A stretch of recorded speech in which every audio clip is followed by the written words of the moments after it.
They used to laugh when I walked into the room, like I didn't exist. Now they can't stop saying my name. But if you think this is just a success story, you're wrong. I don't remember the exact moment I became invisible. Maybe it happened slowly, like a light dimming over time. At school, I was the kid no one picked for group projects unless they were forced to. At home, my voice was background noise to arguments, TV shows, or my brother's latest accomplishments. No one ever asked how I was doing. No one really noticed when I stopped answering. It's not that I didn't try. I cracked jokes in class sometimes, nervous ones, the kind that hang in the air and die without a single laugh. I tried out for the soccer team and got cut on the first day. My dad said, "Guess it's not your thing," and went back to scrolling through his phone. Even my teachers barely remembered my name.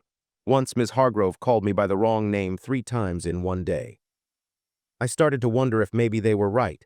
Maybe there just wasn't anything special about me. I wasn't the smartest, the funniest, or the most talented. I didn't shine, I just existed. Some days I walked through school like a ghost, my footsteps silent, my presence unnoticed. The only thing louder than the silence around me was the noise in my head, the constant whisper that I didn't matter. One night I sat in my room staring at the cracked ceiling. I thought about disappearing for real, leaving everything behind. But then I remembered something my grandmother used to say before she passed. "The world sees you the way you see yourself." That stuck with me. It didn't make me feel better, but it gave me a strange kind of responsibility. If I kept believing I was nobody, maybe that's all I'd ever be. So that night I opened a blank notebook. I didn't know what I was going to write, but I started anyway. Just thoughts, dreams, ideas, anything that felt real. I didn't know it then, but that was the first time I had chosen to see myself. And that small choice, that quiet rebellion against invisibility, was the beginning of everything. The notebook became my only friend. I didn't tell anyone about it. Each page held something I was too afraid to say out loud, memories, little hopes, questions I didn't know how to answer. Writing helped me feel real, like I could speak without being interrupted, like my words finally mattered somewhere. But the voices outside that notebook didn't quiet down. If anything, they got louder. "You'll never make it out of this town," my uncle said once at dinner, laughing with a mouth full of food. "You think you're gonna be rich or famous, please?" I didn't even respond. I just kept eating, pretending it didn't sting. In high school, it was worse. People didn't bully me with fists. They used words, shrugs, looks that said more than insults ever could. "He's just weird," someone whispered once as I passed by in the hallway. Another time, I overheard a girl say, "I always forget he's even in our class." I wanted to yell, to prove them wrong, to stand up and demand they see me. But the truth was, I didn't believe in myself either. Their voices echoed what I already felt, that I wasn't enough, that I'd never be enough. The worst voice, though, came from my dad. One evening, after I brought up the idea of starting a small online business, just something I'd been sketching in my notebook, he scoffed and said, "You can't even stick to a hobby. You think you can run a business?" I nodded like I agreed, but inside I felt something crack. That night I stared at my notebook and nearly tore it in half. What was the point? But then I wrote something in big letters across the top of a blank page. "Prove them wrong." I didn't know how, I didn't even know if I could, but something about those words lit a fire I didn't know I had. I wasn't going to argue with them anymore. I'd just work, quietly, obsessively, until they had no choice but to see me. That was the night I stopped writing for comfort and started writing to build a way out. I didn't wake up the next day with a master plan. I still felt small, unsure, but something had shifted. I started noticing things, articles, videos, podcasts. I watched interviews with entrepreneurs, people who built something out of nothing. Not the flashy success stories, but the quiet, awkward ones, the ones who reminded me a little of me. One video stood out. A guy around my age talking about how he started a small t-shirt business from his bedroom with nothing but a sketchbook and a cheap laptop. He had no connections, no fancy background, just a drive to create. I must have watched that clip 10 times in a row. It didn't seem impossible anymore. I had ideas too, little ones, doodles I used to hide in the back of my notebooks. Slogans, designs, thoughts that made people feel something. I thought, what if I could turn these into something real? That night I started sketching again, not just for fun, this time with purpose. I stayed up past midnight researching how to start a basic online store, how to design shirts, how to market them. It was overwhelming, but for the first time in a long time, I felt something I couldn't ignore: hope. But of course, the world didn't clap for me. When I told one of my classmates about the idea, he laughed and said, "Cool, another broke kid trying to sell t-shirts. That's original." It hit harder than I wanted to admit. For a moment, doubt crept back in, whispering maybe they're right. But I remembered the video, the way that guy talked about ignoring the noise and just building. I opened my notebook and added a new line under "Prove them wrong." Start before you're ready. And so I did. With a few saved up dollars from mowing lawns and a free website builder, I launched the first version of my store. It was basic, clunky. Some of the shirts looked bad, if I'm honest, but they were mine. And when I got my first order from someone I didn't even know, I stared at the screen like I'd won the lottery. It wasn't much, but it was enough to light the spark. The first sale felt like magic. I still remember the name on the receipt, Hannah W. from Oregon. I didn't know her. She just found my site through some random post I had made in a design forum. I packed the shirt myself, folded it with shaky hands, and walked it to the post office like I was delivering treasure. That one sale gave me more confidence than I'd felt in years. I thought, this is it. I'm doing it. I started dreaming bigger, new designs, paid ads, maybe even quitting school someday if it took off. I imagined myself proving everyone wrong, finally being someone worth noticing. So I poured everything into the business. All my time, all my energy, even the money I'd saved for a new phone. I tried Facebook ads, Instagram posts, giveaways, anything to get people to notice. I even skipped a few classes to focus on it. I told myself, this is the grind they don't see. This is the price of the dream. But the orders didn't come. Days passed, then weeks, nothing. The website traffic dropped. No one was clicking my posts. I checked my inbox constantly, hoping for new orders or messages. All I got were spam emails and silence.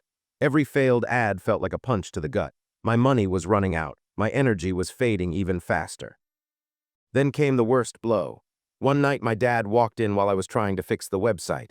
He looked at the screen and muttered, "Still playing pretend?" before walking away. I didn't say anything. I just stared at the screen until the text blurred. Maybe I was playing pretend. Maybe I wasn't cut out for this. That night I almost gave up. I hovered over the delete store button for a long time, but just before I clicked it, I noticed something. A quote taped to the side of my monitor, one I'd scribbled a few weeks earlier. "Failure isn't the end, it's information."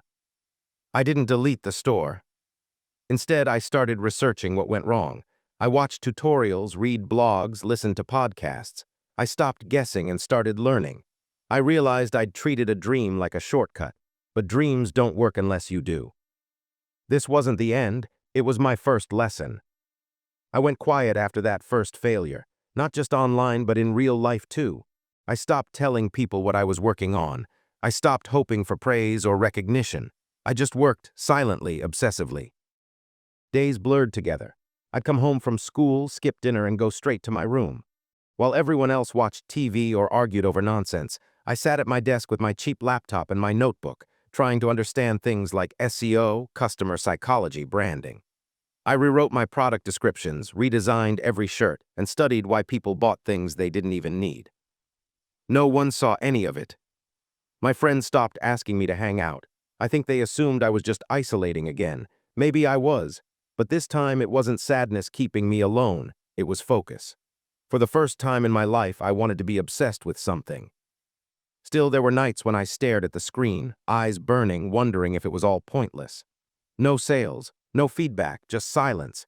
And silence hurts in a different way. It makes you feel like you're shouting into the void, and even the void doesn't care. I wanted to quit so many times. But every time I got close, I'd open my notebook and read the lines I'd written. Prove them wrong, start before you're ready. Failure is information. It wasn't much, but it reminded me why I started. Not to be famous, not to be rich, just to be seen, really seen, for once in my life. Months passed, then something changed. A stranger on Instagram tagged me wearing one of my shirts.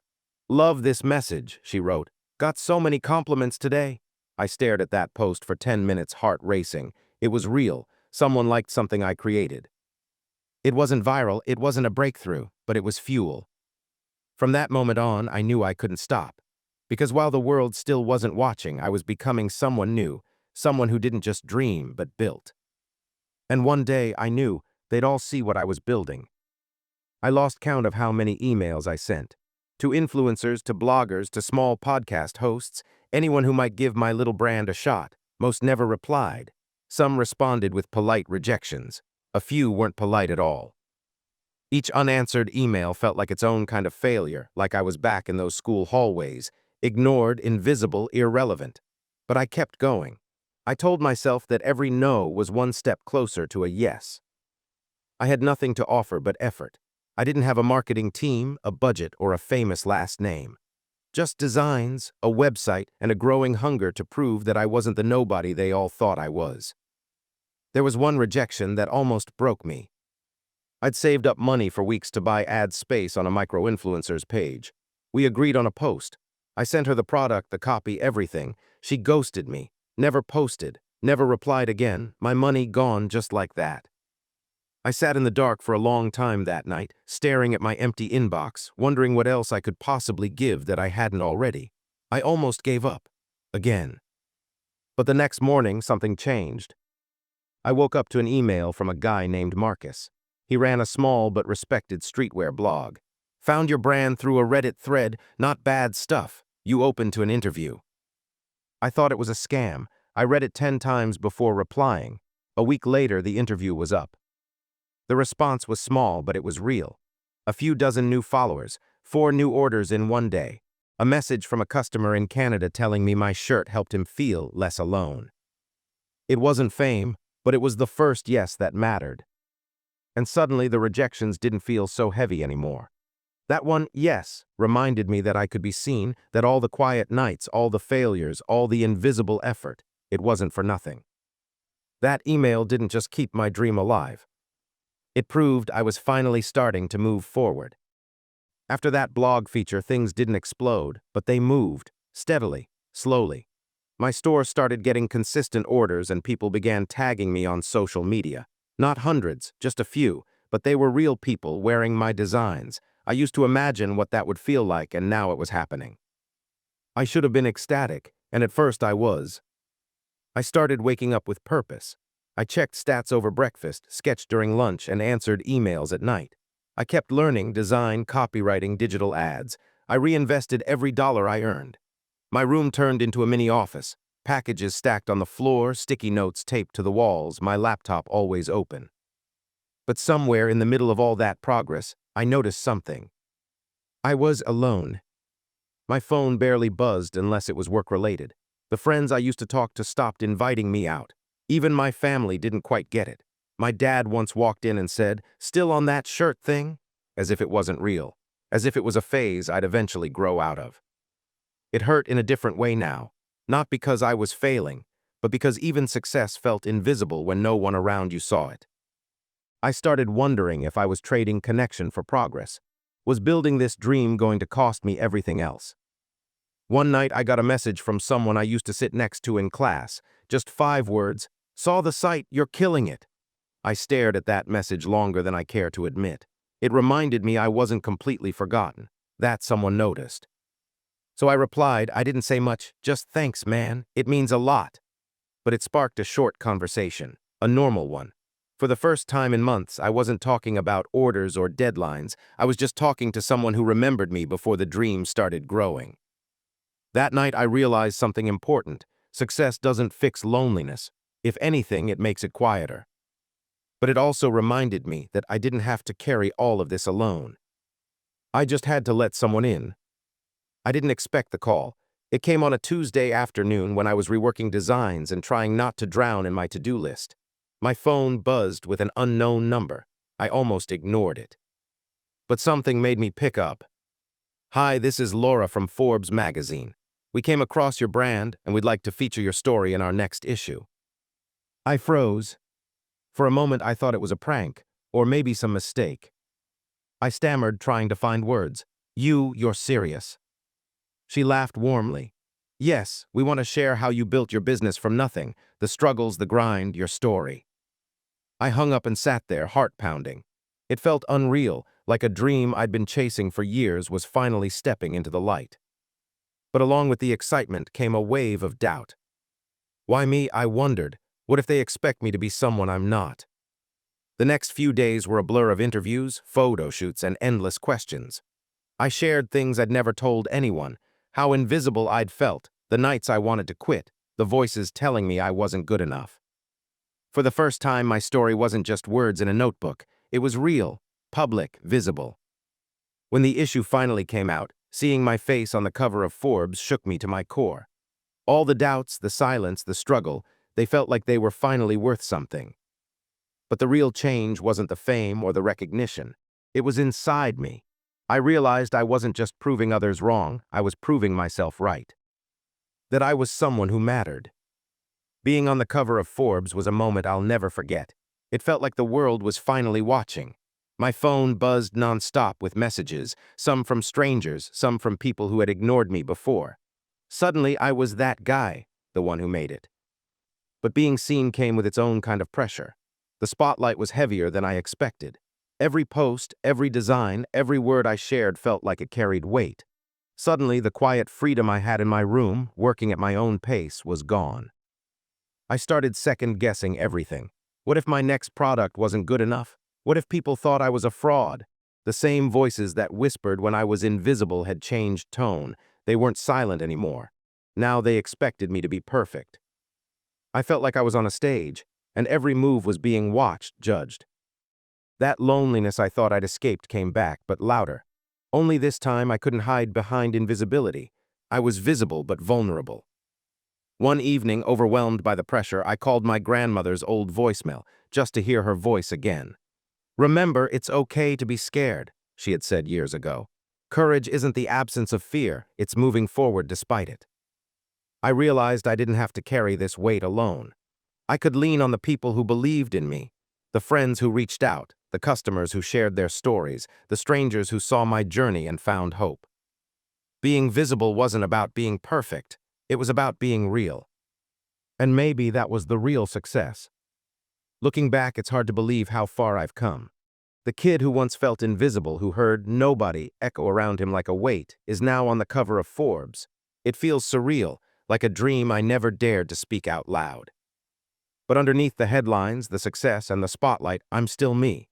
The same kid with a notebook full of hopes, fears, and a stubborn desire to be seen. What changed wasn't just my story getting noticed, it was how I saw myself. I learned that being somebody isn't about fame or money. It's about owning your story, your struggles, your failures, and using them to build something real, something that lasts. I still get scared, I still have moments when doubt creeps in. But now I welcome those moments because they remind me I'm still growing, still human. I'm proud of what I built, but I'm even prouder of who I became in the process. The quiet fighter who refused to be silenced. The dreamer who learned to work hard even when no one was watching. To the nobodies out there, your voice matters, your story matters. You don't have to wait for permission to start. Just begin, keep going, and one day they'll call you somebody too. Because nobody is just a word. What matters is who you choose to be beyond it.